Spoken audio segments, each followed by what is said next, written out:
Eu sou Silvia Spolidoro e esse é o podcast Bora Falar. Você já sabe, aquele papo que você gosta de ter depois de assistir um bom filme ou uma boa série. E no episódio de hoje, a gente vai ter um papo muito interessante, só que tenso.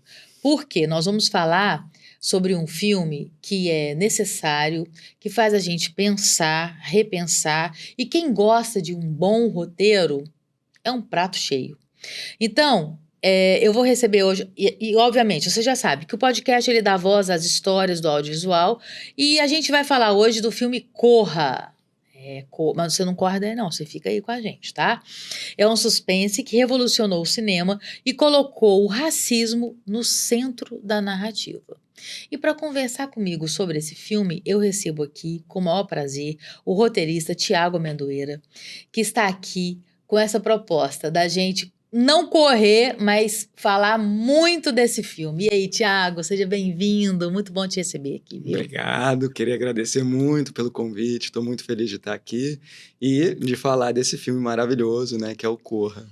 Obrigado. É sensacional, né? É aquela coisa que é aquele filme que você fica tenso, você fica sem ar, aí você acha que é uma coisa, de repente não é nada daquilo que você está imaginando. Quando o filme termina, você tem que parar para pensar, gente, mas aquela pessoa era o quê? Por que ela agiu daquele jeito? Será que eu entendi direito esse filme? É um filme que ele te provoca, né? O tempo todo, né? É engraçado, né? Eu acho que a gente vai ter muito tempo aqui para falar sobre o filme, mas ontem eu revi o filme, né? Quis rever o filme para chegar com ele bem fresquinho aqui para esse papo. Só que eu revi com os meus filhos. Uma de 12 e um de 14.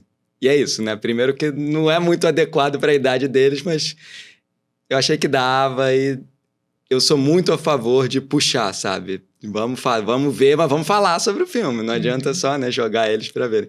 E é maravilhoso, assim, ver alguém vendo pela primeira vez o filme, o que tá achando, eles vão falando, é sensacional. E realmente, é um filme que faz a gente querer descobrir o que está acontecendo, deixa a gente perdido e, acima de tudo, tenso, né? Tenso o tempo todo. A gente vai ter tempo para falar sobre isso. Tem, né, um personagem que é o alívio cômico, né? Porque é tanta tensão que eles precisam ter esse momento de quebrar essa tensão e eles fazem isso com esse momento de, né, comédia, de humor, pra gente aliviar a tensão através da risada. E né, o personagem muito engraçado, o Rod, né? O melhor amigo do protagonista. Uhum.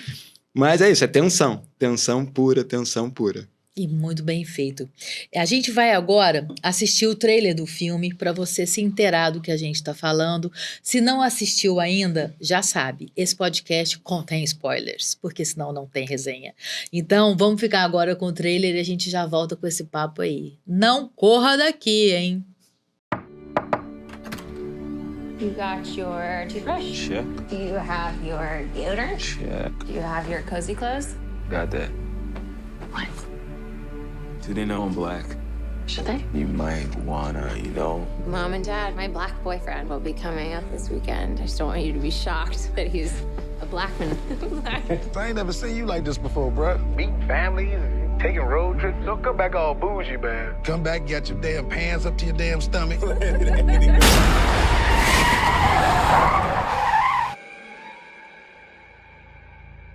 So you guys coming up from the city? Yeah, we're just heading up for the weekend. Can I see your license, please? He wasn't driving. I didn't ask who was driving. I asked to see his ID. Call me Dean and you're hungry, my man. So how long has this been going on, this thing? We hired Georgina and Walter to help care for my parents. When they died, I couldn't bear to let them go.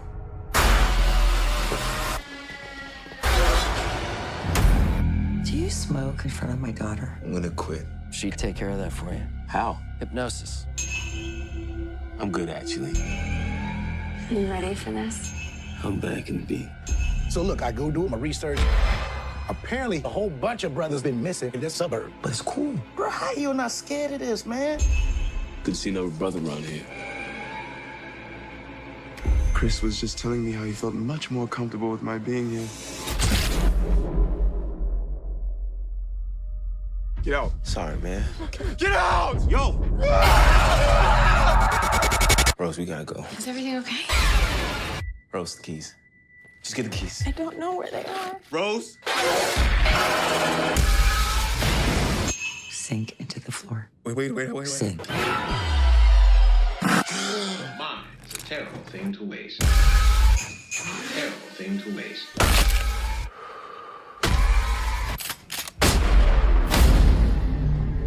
If there's too many white people, I get nervous. No.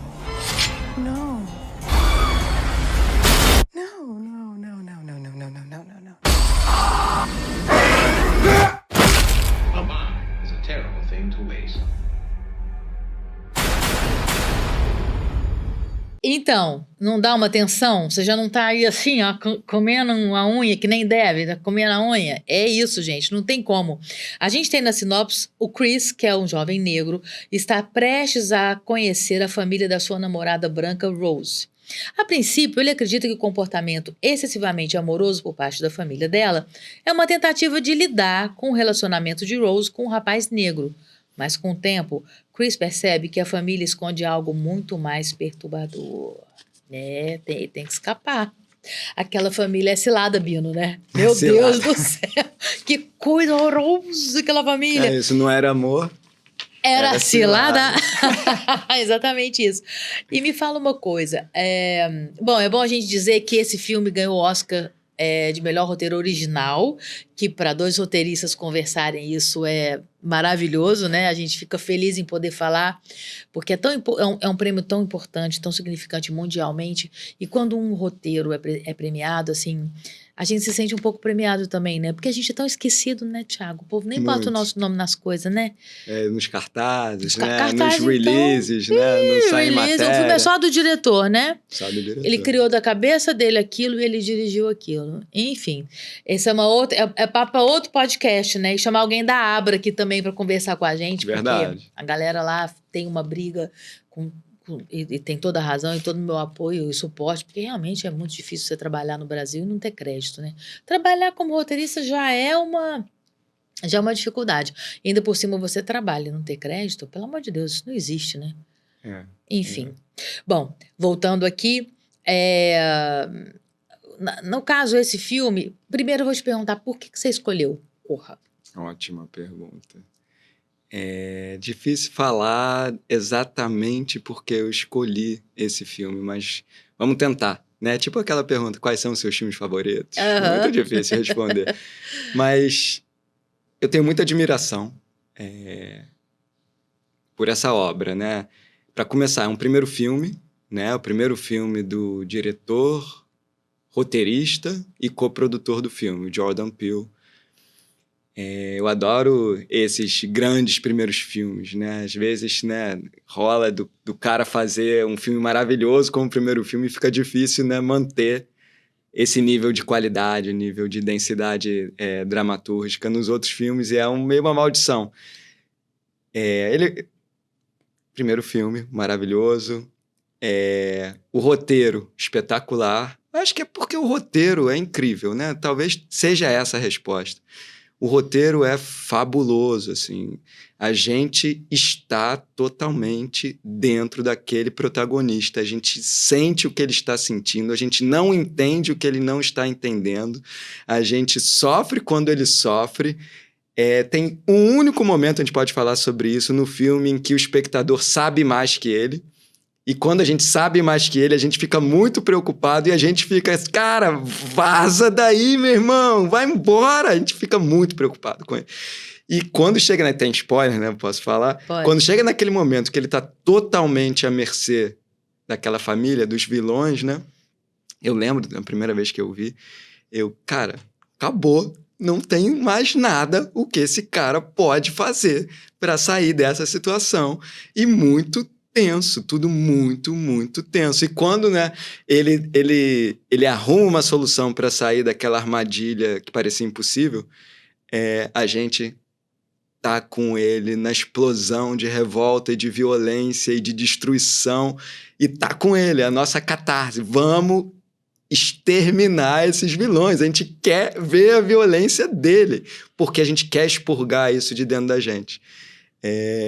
Então, eu sou muito apaixonado pelo filme, desculpa falar assim até, mas eu acho que é o roteiro, cara. O roteiro é maravilhoso, ele foi, né, escolhido pela WGA o melhor roteiro do século XXI. É realmente um roteiro potentíssimo, assim, e é um roteiro com muitas camadas, né, Silvia, assim. Ele tem um conflito interno sensacional, né, a gente vai falar um pouquinho disso. Uhum. O conflito relacional, né, os conflitos relacionais, na verdade, são maravilhosos, né, essa namorada que deveria amar ele, que se comporta o tempo todo de uma forma muito empática, né, sentindo as dores que ele sofre por ser um homem preto, né, conhecendo pessoas brancas numa comunidade, né, racista. Ela se apresenta como muito empática, só que ela é o que há de mais intensamente negativo que a gente pode imaginar. E o conflito, o terceiro nível de conflito, né, que é o conflito contra a sociedade, né, racismo, a gente está falando disso também. Então, um filme cheio de camadas, cheio de subtexto. Eu acho que é isso, é o roteiro. Falar que é o roteiro, né, num programa com uma roteirista é até chovendo molhado, né? Mas é sempre porque é o roteiro, o roteiro maravilhoso. Concordo plenamente. Esse roteiro não foi à toa que ele foi escolhido como melhor roteiro, porque é difícil alcançar.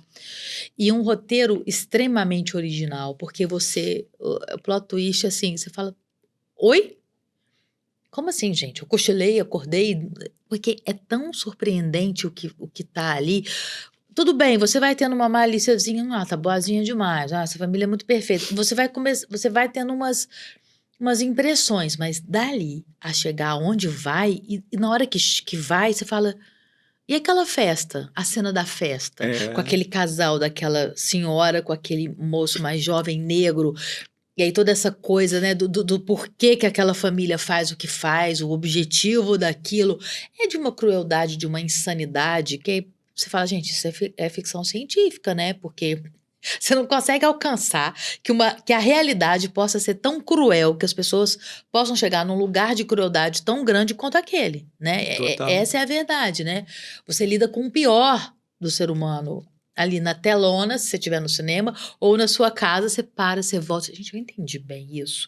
Será que eu tô vendo certo? Porque esse filme é meio assim, né? Você tem que ver umas 2 vezes para você, talvez 3, para você tentar entender tudo, porque ele tem muitas camadas, como você falou. Tem, e cada vez que você vê, você descobre mais alguma coisa e você entende de uma outra maneira aquilo que...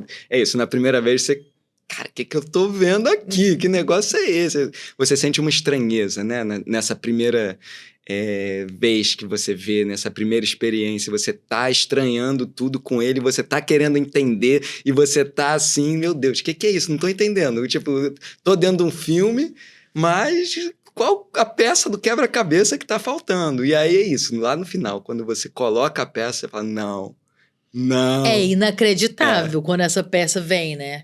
E é muito louco. Quando começa mesmo, quando eles chegam na casa da família e tal, e que tem ali os 2 que trabalham, né? Os funcionários, a moça da casa de dentro e o outro que fica correndo lá fora. Você já fala, gente, o que isso? É droga, né? Que será que tá acontecendo? Foi o que você falou, esse filme ele causa estranheza na gente o tempo inteiro. E as atuações são maravilhosas, né? Porque ali você vê aquela mãe daquele jeito, aquela louca contida, aquela mulher, e a própria namorada, né, que tá ali com ele e tal. Você acredita que tem um amor e depois, na hora que começa a acontecer e ser revelado, né, o filme em si, você fala, gente, como pode ser tão cretina desse jeito? Como pode ser, tipo, atriz mesmo, né? No pior lugar, né, da atuação, que é o de enganar o outro e por uma crueldade, inclusive, né? Pela vida dele. E, cara, é surreal. Então, assim, na construção do roteiro, né, que a gente tá falando aqui, o filme ele transforma o desconforto racial em suspense, né? E esses personagens, eles têm muito simbolismo, muito subtexto social nas cenas, assim. Tem alguma cena ou algo que tenha acontecido no filme que você quer... Pô, vamos falar daquela cena tal, assim? Pô, várias. Enfim, vamos falar. Bora falar, que o negócio aqui é falar, Thiago. Bora, várias. Gosto de pensar que cada um daqueles personagens da família, o pai, o Dean, né, que é neurocirurgião. A mãe, a Missy, que é psiquiatra. O Jeremy, que é o irmão da namorada do Chris. E a Rose, que é a namorada do Chris. Cada um, ele representa uma faceta do racismo. Então, vamos lá. Vamos começar pelo Jeremy, né? O irmão. O irmão é o tempo todo querendo provar que ele é superior fisicamente ao homem negro. Ele fala, o primeiro papo que tem no jantar é, cara, se você malhasse, se você colocasse esforço, você ia ser um monstro. Tipo, você não é um monstro porque tu é preguiçoso. Eu te venço. Você luta MMA? Eu acho que eu te venço numa luta. E é o tempo todo essa competição, querer mostrar que é superior fisicamente. Tem uma cena muito legal que é no final do filme. Ele ressurge, né? A gente acha que ele tá morto. O Chris, quando escapa, ele pega uma bola, acho que é de bocha, bate na cabeça do Jeremy, tem uma poça de sangue, morreu. Né? Aí vem a cheap surprise, né? Tipo, aquela surpresa barata de filme de terror. Não, quem achava que morreu não tá vivo. Ele aparece de novo e ele pega o Chris num mata-leão. Né? Sim. Mata-leão, tipo, I can't breathe, sabe? Como os policiais brancos prendem o homem. Isso, cara, Sim. O cara botou no filme isso, sabe? E é isso. Muito simbólico, né? Muito simbólico. Totalmente. E aí, só que o Chris, né, o nosso herói, nosso personagem que tá lá pra segurar na nossa mão e falar, vem comigo, a gente vai sofrer junto, a gente vai passar por isso junto. Se chegar no final e der tudo certo, graças a Deus. É isso, ele é esperto, ele é inteligente. E ele consegue sair daquela situação com as próprias habilidades. Ele saca que quando ele abre a porta, o Jeremy bate com o pé. Ele abre a porta, o Jeremy bate com o pé. Abre a porta, quando ele faz a última vez, ele enfia a faca, o abridor de carta, né, na perna do Jeremy. E aí, mais uma vez, né, essa cena é violentíssima. Não aparece, né, mas a gente vê um contra-plongé, né? A câmera tá embaixo, a gente tá vendo o Chris de cima e ele tá chutando a cabeça do Jeremy, a gente só escuta o barulho que é a cabeça dele estourando, mas a gente comemora, né? Muito! É gol! É muito, porque aquele cara é um monstro. Então tem isso, né? O Jeremy é a competição, a Missy é totalmente uma objetificação, ela trata o Chris como um objeto. Tem um momento em que o Jeremy vai brigar com o Chris, aí ela fala, o que você tá fazendo, cara? Tu quer estragar ele? Aí ela bate, né, na xícara e hipnotiza ele cai, desmaia, ela segura ele, será que machucou ele? Será que machucou? Porque é um objeto. É objetificação total, ela não está lidando com o humano, está lidando com o objeto, para ela é um objeto. O pai é né, o discurso dele é totalmente eu votaria no Obama, se eu pudesse, eu votaria no Obama pela terceira vez. Ele fala, my man, né? Tipo, meu irmão, e aí, meu irmão? Mas é completamente paternalista, ele se coloca de uma maneira completamente superior ao Chris, assim. Eu sou o homem branco do intelecto, da cultura, você é um bicho, e eu vou te tratar como esse bicho, assim. E a Rose é a pior de todas, né? Que ela vem pela empatia, né? Ela vem pelo se colocar, sentindo as dores. Ela fala, pô, eu não sabia que a minha família era racista, como eles te tratam assim, não é possível. Ela defende ele com o policial, né? Na hora que eles atropelam lá o cervo. Mas por que ela defende, né? Porque o policial não pode ter a identificação dele.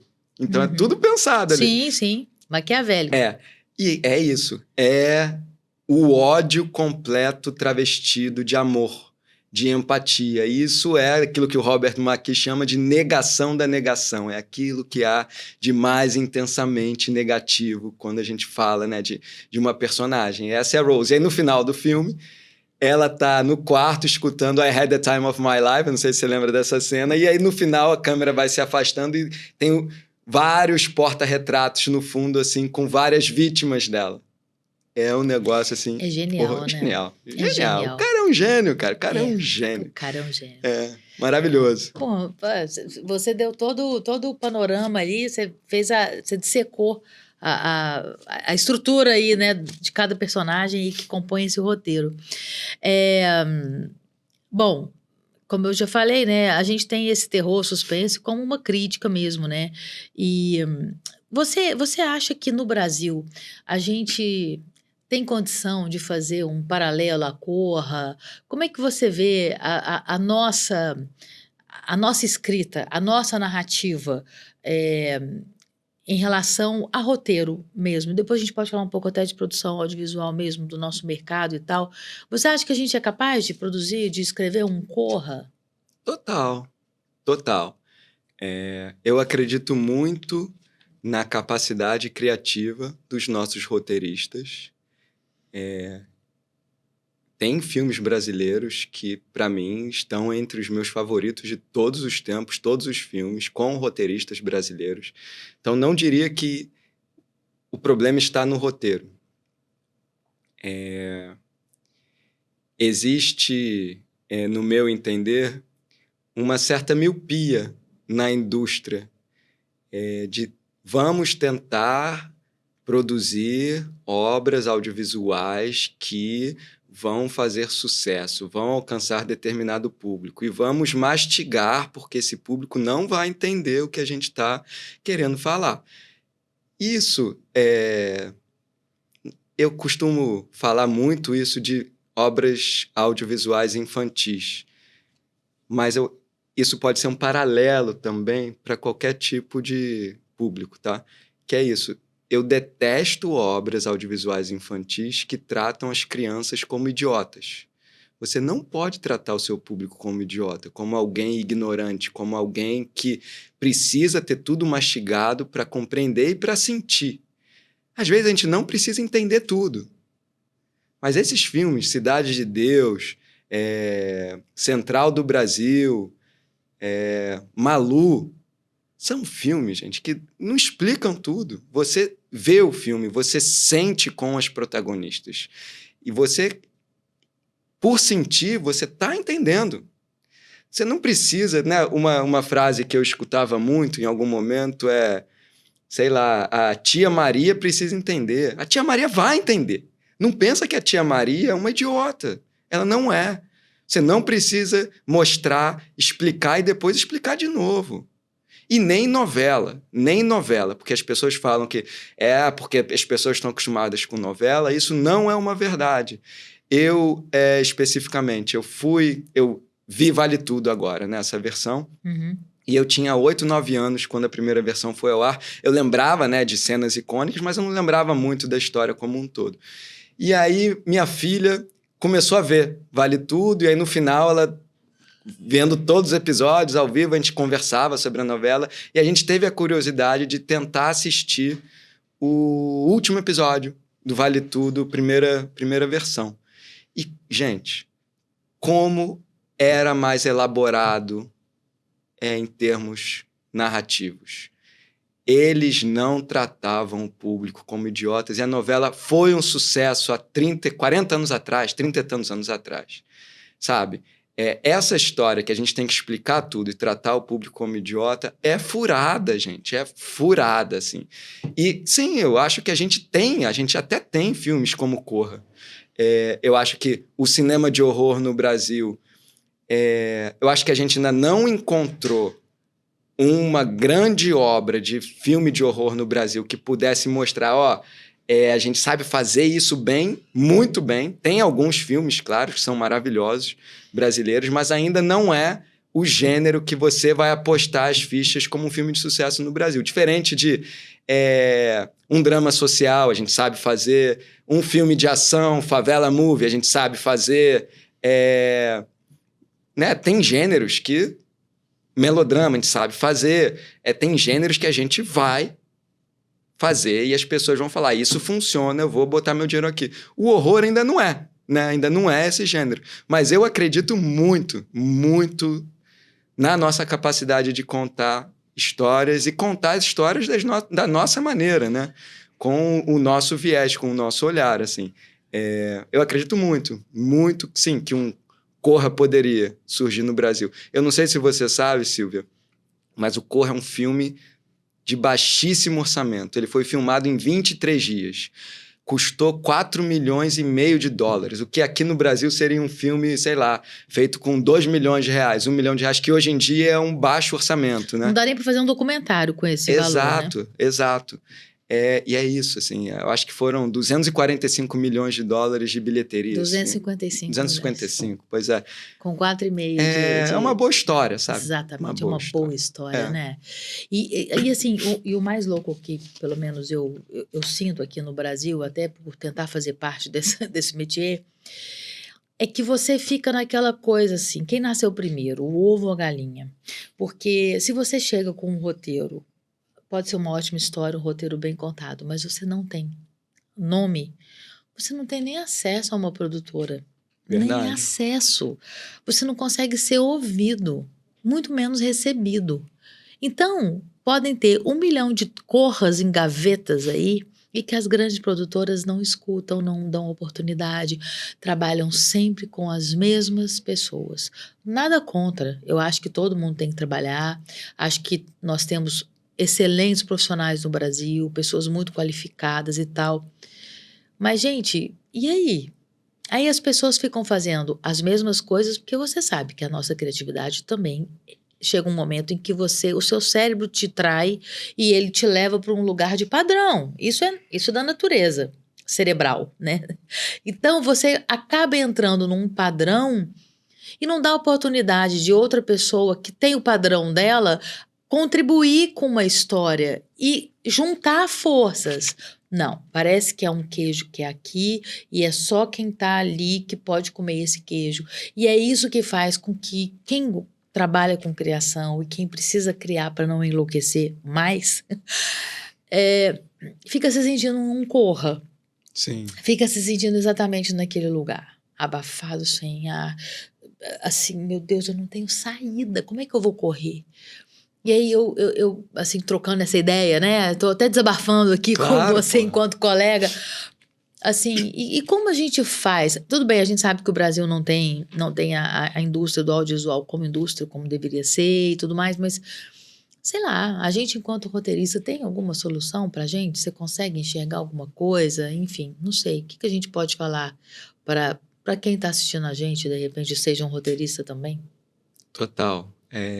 Eu compartilho com você dessas angústias e eu posso falar que eu fui muito privilegiado porque eu tive uma rede de apoio. Normalmente essas pessoas precisam de rede de apoio no começo das suas carreiras. É isso, se você é uma pessoa batalhando pelo sustento, é muito difícil, né? Você conseguir perdurar por muito tempo nesse mercado, né? Eu acho que tem que ter política pública de investimento, de formação.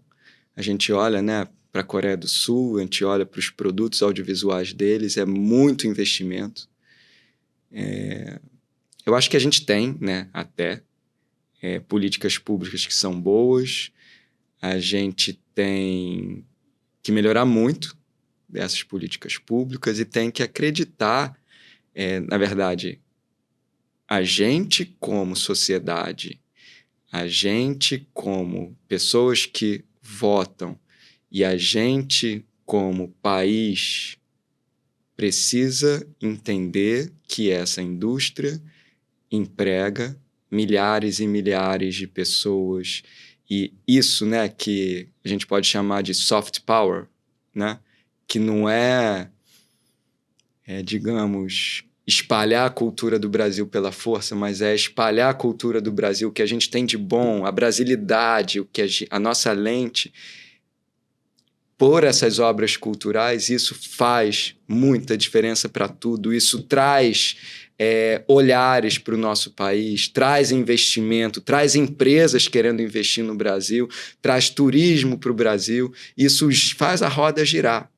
É isso, né? A gente mostra uma cidade, sei lá, cara, como Jericoacoara, as pessoas vão querer conhecer. Cara, que lugar é esse? Nunca ouvi falar. Os alemães vão olhar aquilo, meu Deus, onde é que esse filme se passa? O Cangaço mesmo. É isso. Eu acabei de assistir e na semana passada o podcast que foi ao ar foi com o Juvenal, que é historiador, e a gente falou sobre o produto da Globoplay, que eu amei. Muito tempo eu não via novela e essa eu fiz questão de assistir porque tive, né, indicação e tal, Guerreiros do Sol. Aquilo é muito maravilhoso e faz a gente conhecer um pouquinho da nossa história, um pouquinho do nosso Nordeste, que é um lugar espetacular. E é isso que você falou. Isso sendo exportado, as pessoas assistindo, é uma história universal porque fala de amor, de morte, de pobreza, de seca, né? E aonde você vê ali o herói, o anti-herói, na verdade, e você dá vontade. Eu quero ir lá fazer o caminho dos cangaceiros, eu quero entender o que foi o cangaço. Era bandido? Era herói? O que era isso? Você fomenta, inclusive, uma discussão cultural, sociológica, antropológica. Olha o poder que o audiovisual tem, que uma boa história tem. Pois é. Né? De transformar muito um país inteiro, né? E, total. Enfim. Bom, voltando para o nosso Corra, assim, o filme, ele faz a gente não encarar só o medo, né? A gente, na verdade, encara um espelho quando a gente assiste aquele filme. Total. Quando você assistiu e agora reassistiu, né, pra gente conversar, assim, o que você gostaria de pontuar sobre as camadas que a gente encontra nesse filme? Vamos lá. Qualquer coisa você me interrompe. Não, fique à vontade, o podcast é seu. Eu tô morrendo de medo de estar falando muito. Não tá falando. Quando for a hora eu vou te avisar, pode falar. Aqui é Bora... O nome não é à toa, bora falar. Boa. Pode falar. Então, eu acho que quando nós, roteiristas, a gente senta para pensar numa história, uma dos nossos desafios, das nossas tarefas é se perguntar quem é a nossa protagonista, o que vai dentro dela. E eu, particularmente, nas histórias que eu crio ou participo, né, do processo criativo, eu sempre me pergunto e pergunto para os meus pares, né? Eu adoro, né, escrever junto com pessoas, ter duplas, escrever em 3. Mas mesmo em histórias de comédia, mesmo em histórias de ação, tiro, porrada e bomba, eu tento encontrar o que vai dentro da protagonista, qual a falha que precisa ser corrigida dentro da protagonista. E é isso, né? No Corra, a gente para pensar e tenta identificar isso, e tem um grande conflito interno, né? No nosso protagonista Chris, que é... O filme, na verdade, né, tem gente que define, o Robert McKee, né, citando ele de novo, fala que um protagonista ele pode ter um objetivo, o objeto de desejo consciente, aquilo que a protagonista sabe que ela está buscando, e em algumas histórias a gente tem um objeto de desejo inconsciente, aquilo que a protagonista não sabe que ela está buscando. No caso também as pessoas chamam de objetivo temático, porque ele tem a ver com o tema da história. E qual o tema, no meu entender, do Corra? O tema do Corra é passividade. O nosso protagonista Chris, ele é um personagem que é passivo na luta racial. Ele pode ter o discurso, ele é um fotógrafo bem-sucedido, ele mora num apartamento cool em Nova York, ele é um homem preto bem-sucedido nesse mundo de brancos, nessa sociedade racista, ele namora uma mulher linda branca. Ele se sente bem, porque ele alcançou o sucesso, mas ele é passivo na luta racial. Ele pode ter o discurso, hey man, hey yo, mas ele é passivo na luta racial. Isso se mostra no filme com a imagem do passado dele, em que a mãe sofre um acidente e ele, sabendo que a mãe está demorando para chegar em casa, ele fica vendo televisão. Ele quer a posição mais passiva. Ele é um fotógrafo, ele assiste às coisas, ele não participa das coisas. Então ele é passivo. Essa é a característica dessa personagem que precisa ser corrigida. E o sunken place, ou em português, né, o esquecimento ou o lugar profundo, é o lugar da passividade. O lugar que a família Armitage jogava a consciência dos homens e mulheres pretos que eles abduziam era para esse lugar da passividade, o lugar em que eles apenas assistem à vida que o homem branco está vivendo. Então, essa leitura do filme faz, caramba, que esse cara pensou nisso tudo, como é que é isso? Ele pensou nisso tudo. E a imagem do Sunken Place é uma telinha pequena, ele vendo a vida dele acontecendo numa telinha pequena. No final do filme, o que acontece? Ele sai dessa passividade. E a gente jogando, ele sai da passividade, ele destrói e mata todos os Armitage, ele põe fogo naquela casa, ele destrói o centro cirúrgico de troca de transplante de cérebros, e é isso, ele mata todos eles, e a gente, né, comemora muito, mas ele sai da passividade, ele sai completamente da passividade, e agora ele nunca mais vai ser passivo. Não basta não ser racista. Você tem que ser antirracista. Você tem que lutar contra os racistas. Não basta você... o cara é racista, eu não gosto dele. Isso não basta. Você tem que falar, ei, olha só, isso não pode. E isso vale, né, para todas essas lutas, né, direitos das mulheres, direitos de qualquer orientação sexual que seja, direito de entendimento do próprio corpo. Não basta a gente falar que é errado, a gente precisa se posicionar, a gente precisa lutar. Então, para mim, o grande tema dessa história é esse, a passividade, e a dominação só vai ser destruída quando a gente sair da passividade para combatê-la. Essa, para mim, é a mensagem desse filme. Então, tem essa camada,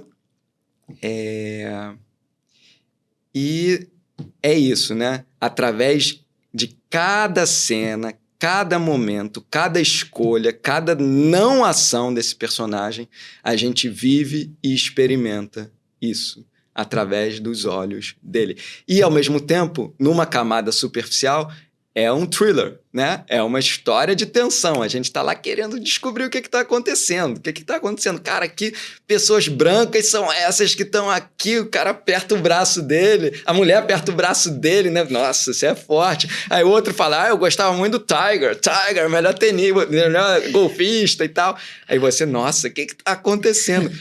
Então, talvez, como roteirista, eu gosto de refletir sobre isso, é que a trama superficial tem que segurar a gente. Mas o alicerce é essa trama profunda, esse objetivo temático, é isso que faz a gente, nossa senhora, meu Deus do céu, é no Central do Brasil, ela precisava se reconciliar com o passado dela, perdoar o pai dela, se perdoar, e é isso. Isso é o que faz essas obras serem maravilhosas. Pelo menos é isso que me toca, assim. Não basta ter uma camada, uma trama superficial muito legal. Tem que ter essa camada, né, subtexto, essa entrelinha, essa camada mesmo profunda tem que funcionar e tem que tocar a gente, tem que emocionar a gente. Porque aí funciona como um espelho mesmo, né? Quando você vê um personagem, um protagonista se transformar, você também se transforma com ele, porque você analisa o que está acontecendo e você faz esse retrato. E nossa, ele fez isso, tipo, o que você acabou de falar, de ser antirracista. A gente não ser racista não tá ajudando. Tá ajudando. Mas não é o suficiente, como você disse. E assim, quando a gente para pra pensar, o nome do filme. Pois é. Ele propõe o quê? Movimento. E é isso que o protagonista precisa, movimento. Porque quando você tá passivo, você tá parado. Você não tá na ação. E o protagonista tem que estar na ação, porque se ele não tiver ação, não tem filme. Porque o filme é ele. Mesmo com a unidade temática, mesmo com a importância, né, do tema abordado. Mas é ele lutando por ele. E quando ele luta por ele luta pelo próximo, ele luta pelos outros, né? E a cena ali, final, que ele tá fugindo com o carro e que ele atropela a Georgina. A Georgina. E ela é a avó da Rose, isso, né? Cara, aquilo é muito, muito surreal. Porque aí você vê que ele volta e ele mata até quem ele não tinha matado, ele matou, que tava faltando ali. Né? Digamos ali, tem alguém ali que... Gente, alguém escondido... Ui, desculpa. Tinha alguém escondido ali atrás, eu achei. Mesmo que sem querer, mas eu achei, atropelei essa pessoa. E assim, e isso é muito maravilhoso, a gente parar para pensar nessa construção mesmo, né, desse personagem, desse roteirista, toda a questão da trama, do superficial, te prender também, porque mesmo ali na superficialidade, você fica pensando, gente, porque o filme te causa estranhamento o tempo inteiro. Total. Você não fica à vontade com aquilo não te convence, né? O tempo inteiro você fica, gente, isso é estranho. Isso. Vai ter alguma coisa que vai acontecer, deixa eu esperar que alguma coisa vai acontecer. Isso é muito genial. Silvia, me desculpa, eu acabei me perdendo na fala, Imagina. mas é isso, essa questão do espelho, né? Uhum. É isso, eu acho que ele tá mostrando pra gente, olha só, abre o olho, se engaja, porque se você sofre com esse cara, amanhã pode ser você. Sim. Se engaja, defende o cara preto, defende a mulher, defende o gay, defende trans, defende tudo, mesmo que você não seja. E aí eu tô me colocando, né, no lugar de um homem branco que, né, eu não me encaixo nessas minorias, mas é isso, a gente não pode se abster de defender essas bandeiras, essas lutas.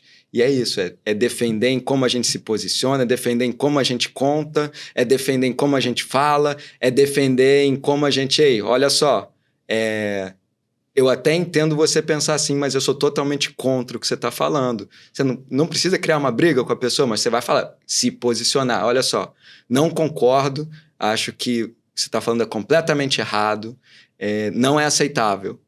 Se posicionar. Então, acho que esse espelho, ele mostra pra gente, né, pra mim, no caso, né, um certo racismo. Ele fala, cara, olha só, será que você também não é que nem esses Armitage aí?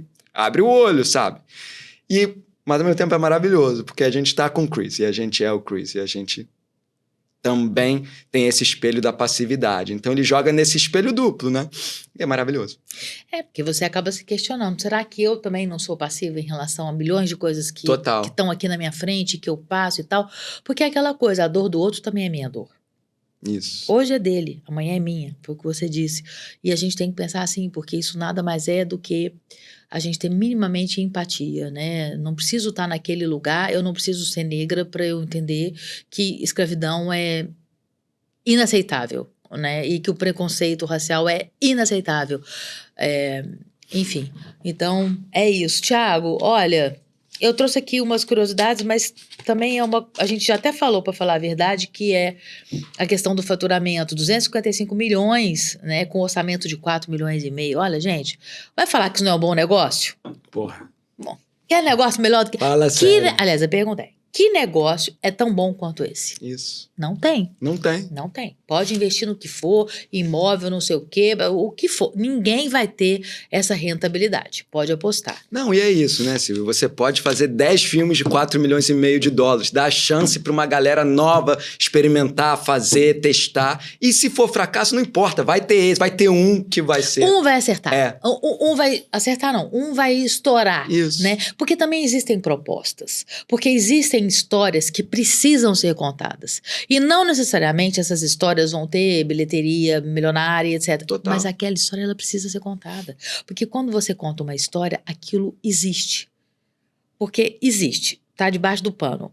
Quando a gente faz assim, vem cá, levanta aqui o tapetão, bota uma luz boa, uma câmera, uma lente maravilhosa, e bota um ator, uma atriz, ou quem quer que seja, atuando...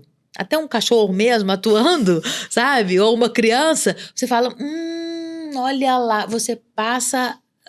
Aquilo passa a existir, aquilo passa... A gente está aqui conversando, falando sobre. Se não existisse Corra, a gente não iria estar falando sobre esse assunto com esse viés, com esse texto, né? Com o que a gente está dizendo aqui. Então, é mais do que necessário. E por isso a gente tem que lutar pelo nosso audiovisual, porque nós também... temos total condição, como você já respondeu a pergunta anteriormente, de fazer um corra, 1 milhão de corras e outros estilos de filmes que contem histórias boas e que façam a gente pensar, se espelhar e falar, Total. opa, a gente tá aqui, não tá legal aqui, vamos mudar o rumo dessa prosa, como diz na minha terra, né? Vamos mudar o rumo dessa prosa. Olha, eu quero te agradecer muito. Lembrando que esse filme ele foi indicado para 4 prêmios e ganhou 1. Ele foi indicado a melhor filme. Exatamente. Melhor filme, melhor diretor, melhor ator. Que inclusive, Nossa Senhora da Badia, aquele moço, né? Ele é maravilhoso. Você sabe a história dele, cara? Não sei. Conte-me. Eu participei como ouvinte, porque na produtora que eu trabalhava, a produtora tinha ganhado o direito de participar de um laboratório francês, internacional. E aí eu participei como ouvinte de algumas palestras, e numa dessas palestras tinha um britânico, um cara mais velho, showrunner, né? E ele tinha criado a série Skins com o filho dele. O filho dele, adolescente, falou, pô, quero ser roteirista, que nem você. Vamos lá, vamos escrever essa série sobre escola, não sei o quê. Ele, vamos, pai, vamos lá, pô, maneiro, tu quer fazer, vamos fazer. E eles criaram junto aquela série Skins, que foi uma série que fez muito sucesso. É uma série de adolescente na escola e tal. E aí, ele contou a história que um dia o Daniel Kaluuya, o Chris, ele não era ator, ele tava lá na sala, ele era amigo do filho dele, e aí precisava de um ator com o perfil dele. E aí falou, cara, tu tá afim de atuar? Aí ele, ué, bora? Bora lá, né? Bora! Cara, tô fazendo nada. Foi isso, virou esse cara. Que legal. E Virou que descoberta. Incrível. Que descoberta, porque ele é muito incrível. E é natural, né? É orgânico. Ele é maravilhoso. É dom. Quando é assim, é dom, né? A pessoa nem estudou para aquilo e ela faz, é dom. Tiago, muito obrigada pela sua presença, por dividir com a gente o seu olhar, o seu conhecimento também, né? Sobre roteiro e tudo mais.